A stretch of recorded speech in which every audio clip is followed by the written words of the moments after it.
Every club. Every day. The Global Sports Podcast Network. Hello and welcome to the Daily Palace podcast, brought to you by the Global Sports Podcast Network. I'm your host for this particular episode, Dan Tanner, and today I'm with Quizmaster extraordinaire Joe Lodge, who's going to go have a nice conversation with me and go through the latest goings on at Palace. So, how are you doing in this midweek, Joe?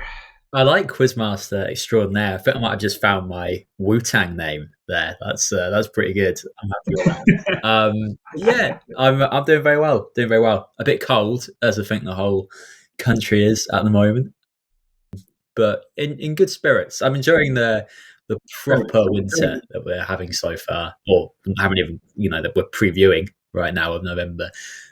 Summer was such a nonsense, nothing season this time round that I'm in the mood for some extreme weather. Yeah, it is very much winter is coming. If you want to use a very the Game of Thrones title, right? So today's episode, we are going to be quickly going through some of the latest transfer rumours, as now that it is now the beginning of the season, the time of year where transfers start coming out. Some manager situations that have come about over the last couple of days. Also a potential complications due to a French club not being able to balance its books and what connection it might have to Crystal Palace. And just to finish off, the last international recap of the year. So there's one or two players that were in international duty last night. So let's kick off with a couple of transfer rumours that have come in as of this morning. One being that Tyreek Mitchell has been linked to both Galatasaray and Man United, and that Newcastle have started their bidding war again for Gehi as they started in the summer. What are your kind of thoughts on sort of like the Tyreek Mitchell going to Galatasaray or Man United? Is there one you'd favour, or would you kind of like prefer him not going anywhere? I think, what I'd favour is him not going anywhere. Certainly for the time being, I think the club can make an assessment come the end of the season. But right now, in January, we kind of be wanting them to try and sign one or two more left backs, not lose the one they have. He already looks like he's doing about three people's job and quite knackered by the end of some games. I think in terms of, I'd always sort of think United is a dangerous move for any promising young player to make. You might have more fun in Galatasaray. So in terms of wanting the best for him, you think maybe like with everyone. On the other hand, depending on his ambitions, United under Amorim could be an interesting project, could be an exciting one, and he'll be playing in a top 5 league for one of the biggest clubs in the world still. I think it's bantering aside, it's fair to call United that, and you can see how they still carry some clout. Not quite sure where he'd fit into the Amorim thing, because he's another wing-backs merchant and Sporting, although he has suggested that maybe he would consider varying that up a bit at United due to personnel. But I think we'll see that he's learning the role, but he's not a natural sort of flying wing-back Mitchell. So whether that quite works out, or they're going to have another Wan-Bissaka situation where they sign a brilliant defensive fullback from Palace and then realise if you want to dominate games, you need defenders who are really good on the ball. I don't know. So I'm not quite sure. I think both are really noisy clubs that have a lot of transfer talk about them always. So whether either's completely realistic, who really knows at this stage? But if I was Tariq, I'd be going off to drink Turkish coffee and spill tea with Wandanara and Mauro Icardi. I think that sounds like a laugh. I definitely think it'd be a lot more interesting, but I'm not so sure on that. Just mainly on how dysfunctional the Turkish league is going at the moment. If I was Tyree, be going, I don't want to get involved in any of that whatsoever. I'd probably play it if the option came up. I'd be playing it safe and go up to Manchester. You probably might get a little bit more of a game or anything up there, but just staying away from the Turkish league altogether. That being said, we now also have reinvigorated the transfer interest from Newcastle into Gehi, which is still rolling on from the summer. I remember the early podcast of basically there was the only thing we were really talking about and how much we were trying to push up the price. So is there more of a possibility in January, or do we try and hope, or do we hope Gehi stays on until the end of the season and then we pick this drama up all over again? Yeah, I don't think there's more of a possibility in January, really. That said, the lesson that we learned from the Jackie Anderson sale in the summer was probably that if good value comes in for a player, Steve Parish more often than not probably will sell them, because I think he's got that sort of relegation or administration rather never again mentality, where if something makes financial sense he'll probably do it. But I think it would take, again, still a really big offer. I don't necessarily see that asking price having gone down as long as Palace are still in a position where they don't have such a bad month in the intervening period that they actually look and they all want to go down. That might knock a bit off his value, but I think for the time being it could even only strengthen it in some way, because his importance to Palace is even greater. He, despite the poor form of the team, has continued to play really well and has really cemented himself in that England spot. So yeah, I mean, I think Parish will be asking for the same amount of money and even more reluctant to sell than last time, given the lack of time to find a suitable replacement and the urgency of finding a suitable replacement in Palace's position were he to go. Yeah, I probably don't see it happening. What about you, Dan? I'm kind of on the fence. I can kind of see it happening, but you don't really get the big transfers in January, like the 80, 90 million like price tags.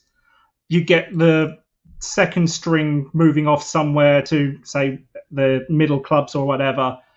But you can always kind of see it, especially if the right price comes in. Because I remember during the summer, it was started at 60. No, we want 70.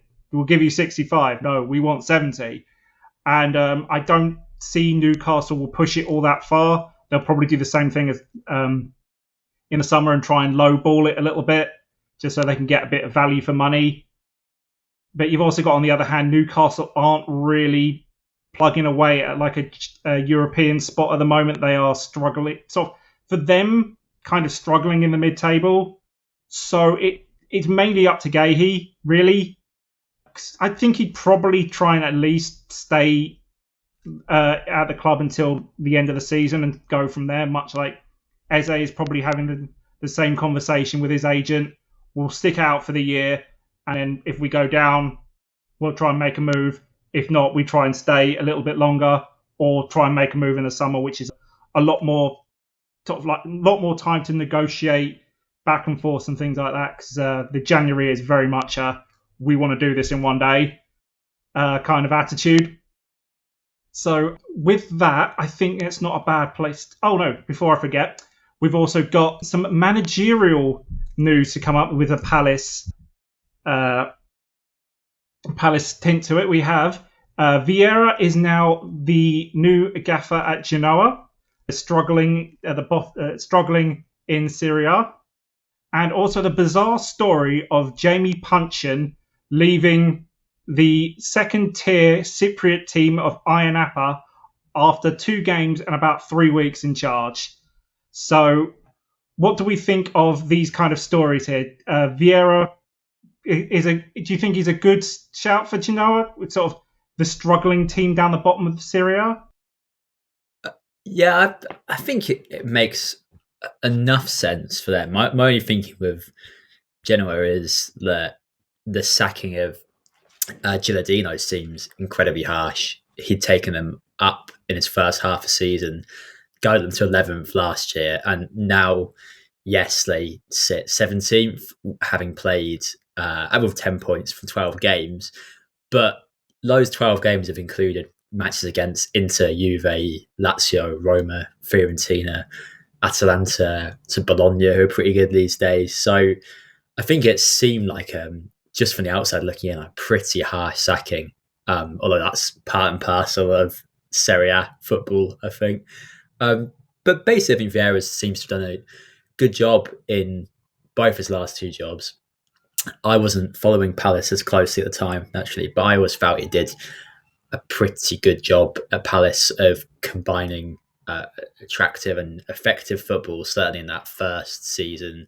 And then the second season, he got fired, admittedly, with Palace 3 points above the relegation zone, but off the back of a really tough run of games. And you kind of felt like if they'd let him carry on in charge, probably would have turned it around and been fine. Went to Strasbourg, where he managed to guide them to comfortable safety in 13th. And that was at a time where they're not a massive club anyway. That's not a bad result for them. And there's a lot of toxicity around the stadium about fans protesting Todd Bowley turning him into a Chelsea feeder club. It's a club that does not need to be fed.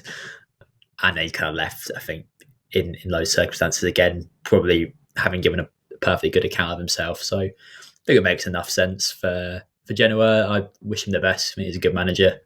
Yeah. What about you?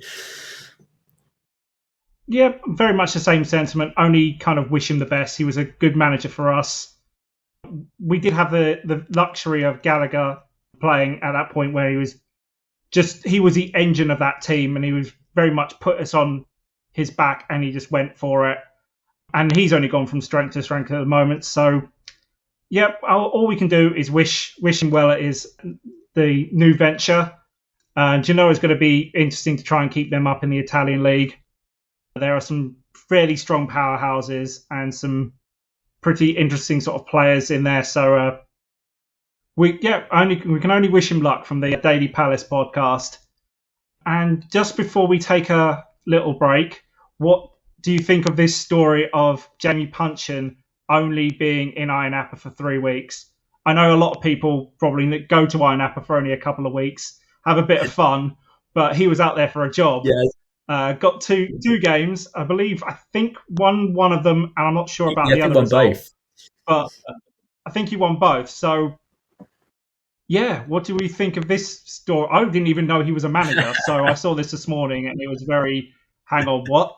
So, what are your very sort of relatively quick thoughts on that? Yeah, as you've touched on there, Dan, my first thought is 3 weeks is 2 weeks too many to spend in Iron Apple for a start. I think it's confusing, a sort of story that was developing without many details. I was wondering, is it the stress of being in charge of 30-year-old, 20-year-old men who live in Iron Apple all year round? That sounds quite difficult. Maybe the toilet was too far from the technical area. Wasn't quite sure what had happened. But it was announced just before we came on to record this on his Instagram that he has been appointed as manager of Akritas Cloraca, who are one position above Iron Apple in the league, I think, on gold. So he got poached, basically. I don't know why he made the move. If it's like it's near another team that he used to manage, because he's now in his fourth club in Cyprus. In Payia, maybe he just prefers that side of the island to the Iron Apple side. I can't think why that would be the case. But yeah, it's a weird one.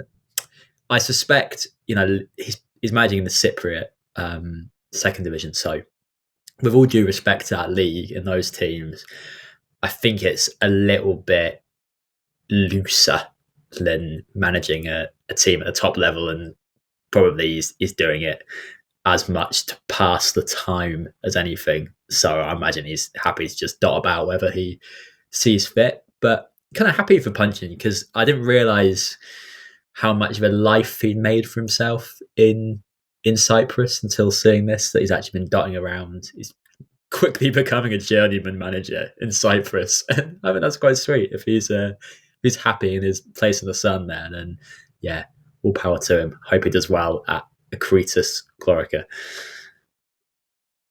Yeah, it's a nice job if you can get it. Really, go and manage out in sort of in the sun, basically almost year-round sun. So yeah, as I said, nice job if you can get it. Right, with that, we're going to have a quick break and thank our lovely provider here at Zencaster that allows us to do these podcasts on a daily basis. Here at Global Sports Podcast Network, we spent a lot of time selecting our delivery platform. Zencaster came out the clear winner. With 4K video recording from your phone and AI editing that automatically removes all those ums, ahs, and you knows. It's super easy to start a podcast that sounds great, and it's delivered efficiently. If you're ready to tell your story, check out the link in the show description to learn more about Zencaster. And with that, we will move on to our next item of business, which is the potential financial / transfer complications that could arise from Lyon getting a provisional relegation failing the French version of FFP. And you may be wondering, why is that got to do with anything with Palace? Well, because of our friend of the show, John Texter, is a major shareholder in Lyon. So we could be getting some kind of transfer embargo or finance. There are possibilities. It's fairly remote, just by mere association with Texter.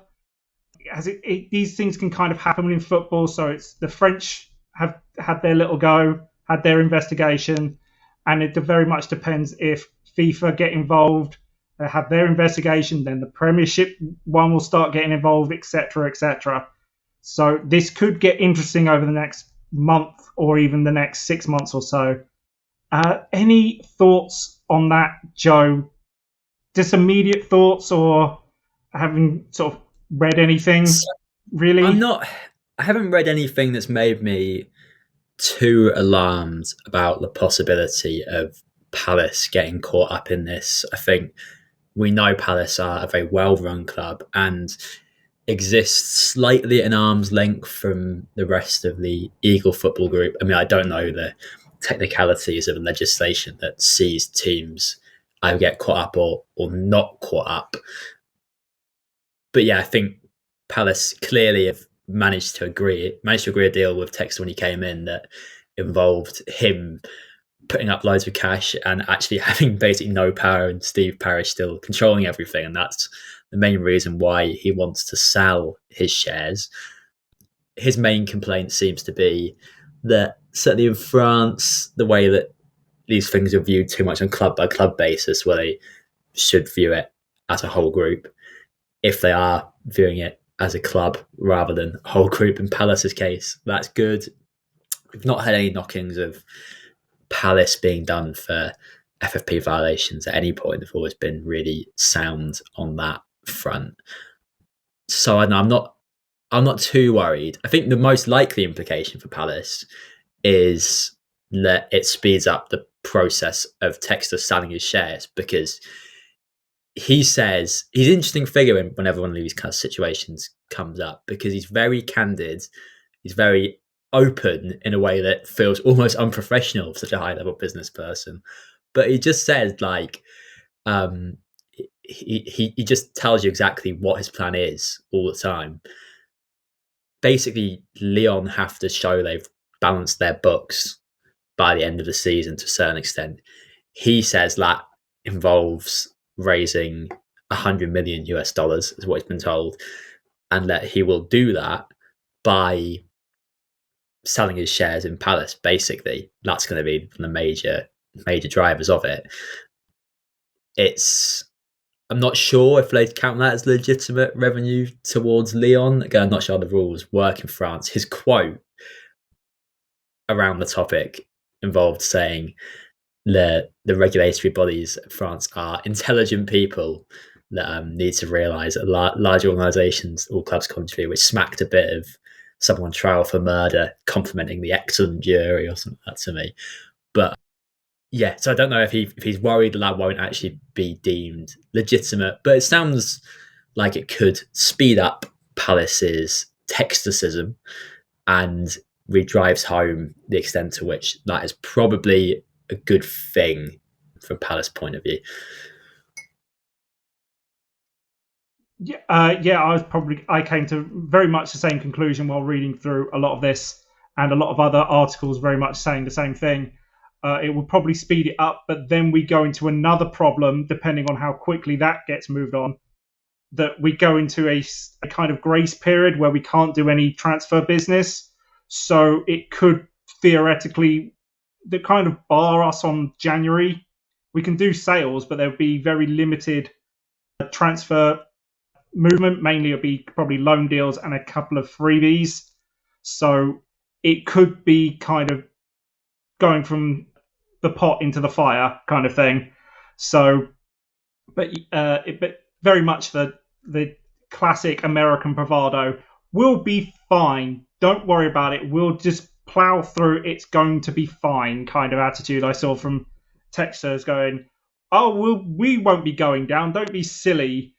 We're going to fight this and da da da da. And it's like, I think I was reading somewhere they've got somewhere in the vein of 500 million euros in debt.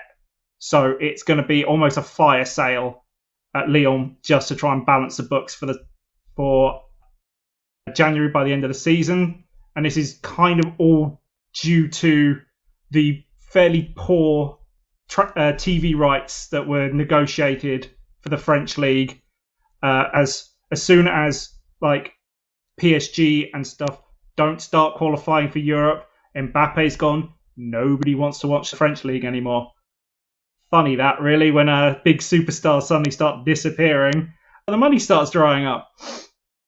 So, but I think the situation could get interesting, but I think it's at the moment it's kind of a long shot if there's going to be anything to do with Palace, because they're not directly in sort of one doesn't feed the other. It's just through him mainly. But we'll see what happens. I think it's literally in the last couple of days that this has happened. So we very much will have to wait and see and kind of hope for the best. And kind of, can we like get rid of Texter now? This is the perfect opportunity if we want to get rid of him, is to get rid of him now. And with that, I think we'll probably take a quick break and do a final roundup of the Palace players in international duty over the last 24 hours, as this is the last international until the new year. Yay! We don't have to worry about it anymore. Yay! This podcast is a part of the Global Sports Podcast Network, the only network bringing you exclusive daily news and views on your Premier League team, the Premier League, women's football, and fantasy football. A unique listening experience that puts fans first, bringing you the very latest breaking news from your team. Subscribe wherever you get your podcast and make us your first listen every day. Global Sports Podcast Network. Every club, every day.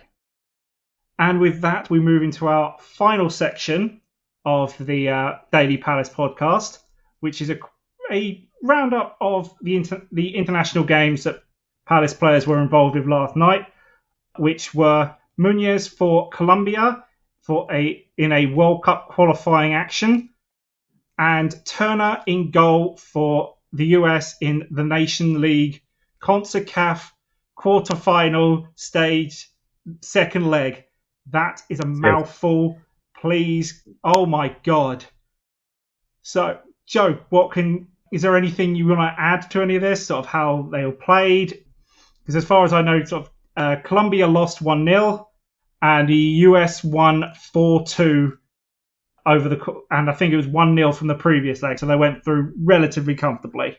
Yeah, Colombia lost 1-0 in a fashion that, were it a loss performed by an Italian team in the late 90s or early noughties, you would raise a few eyebrows about the legitimacy of it. They were completely dominant, and some hilarious misses from like John Cordoba were the reason they didn't actually take the win against Ecuador, who opened the scoring fairly early on through a wonderful goal from Enner Valencia. I have to say, I kind of remember him popping up again at the World Cup last time round and playing quite well and being surprised that he was still going. And I was surprised again to see he was still going watching these highlights.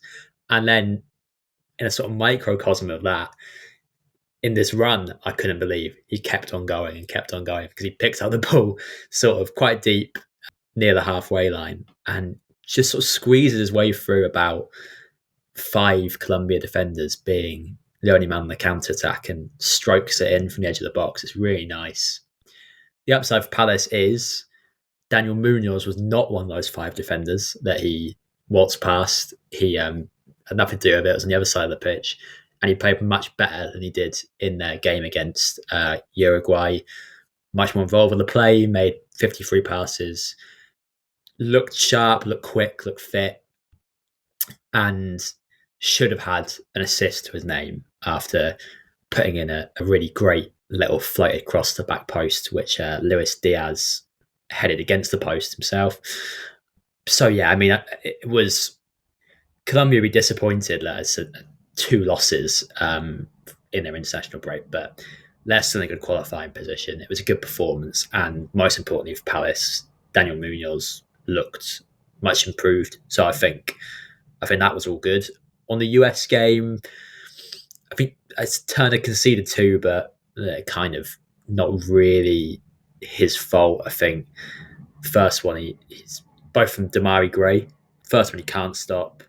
Second one comes off the back of a parry that Turner made from a previous shot, which isn't great, but it's not terrible either. It's not like he parries it straight into danger. He's getting it away with some strength, and Gray happens to be in the right place. Otherwise, fairly solid. Great distribution. Again, he completed 94% of his passes, brought back to him quite a lot. 4 out of 6 with long balls. So, again, a perfectly good performance for him, which will buoy his confidence coming back to Selhurst. The quality isn't that great of USA Jamaica. There are a few good players on either side, but it's not, let's say, the heavyweight clash that same national matchup in the 100 meters would be. But yeah, I think he did a good job again. He was very good for him. The first half, a couple of really good reaction saves to keep it. I think it was 3-0 at half time. America was kind of cruising, no real issue. And then suddenly in the second half, they just kind of stopped defending, really. The first Damari Gray goal was pretty spectacular for him. So there's not much Turner could have done about it. And the other one was kind of a very much a weird deflections. He was caught on the ground, so it's like, okay, fine. Well, there's not much he can do about that one. And in the Colombia game, the Ecuadorians were kind of the first, up until the goal, fairly dominant, and they walked through them almost like Colombia weren't even there. It was very lackluster from them, and they just got really unlucky with some of their shots. I think I watched the Cordoba one. This one you would have put your house on. This was point blank range, and somehow he manages to miss it. And I'm sitting there watching the highlights, my head in my hand, like I'm the manager going, what did I just The only way witness? to miss it was to miss the ball, which he did. Missed the ball completely. They had a penalty shout that he probably should have had as well. I think it was Cordoba again that kind of got pulled by 2 Ecuadorian defenders down, and you saw the Colombian manager literally screaming at the ref or practically running on the pitch to go and throttle this guy. But yeah, but the most important thing, they all came back perfectly healthy. They had some good form. We haven't added to our injury list. That being said, on the other side, for our next game against Villa, they have a few more injuries to them. So that could be something to mention to them tomorrow, Joe, when you're doing the crossover. Which, yes, by the way, Joe is going to be our representative Palace podcaster in the crossover with Villa tomorrow. So let's hope they are very welcoming and prepared to have a nice debate with you. Yeah, I do hope and so. That, yeah. I think that's I think that's pretty much all we've got time for. So that being said, if you wouldn't mind giving us a 5-star, it helps us get noticed. You're more than willing to give a 5-star to your Uber driver, so you can do it for us. So, yep, just remember you can get podcast. You can listen to podcasts on Spotify, on Apple. We now have the full podcast is now available on YouTube as well, and also the last bit, we are now on Instagrams with our lovely curated clips and extra stories that are coming out. So all of those are in the description at the bottom. So until next time, we'll see you later. Thank you very much, Joe, for your patience and your insight into the topics we brought up. There's no need for patience, Dan. It was wonderfully hosted. Oh, it's always patience. All right, until next time. Goodbye. Every club, every day. The Global Sports Podcast Network.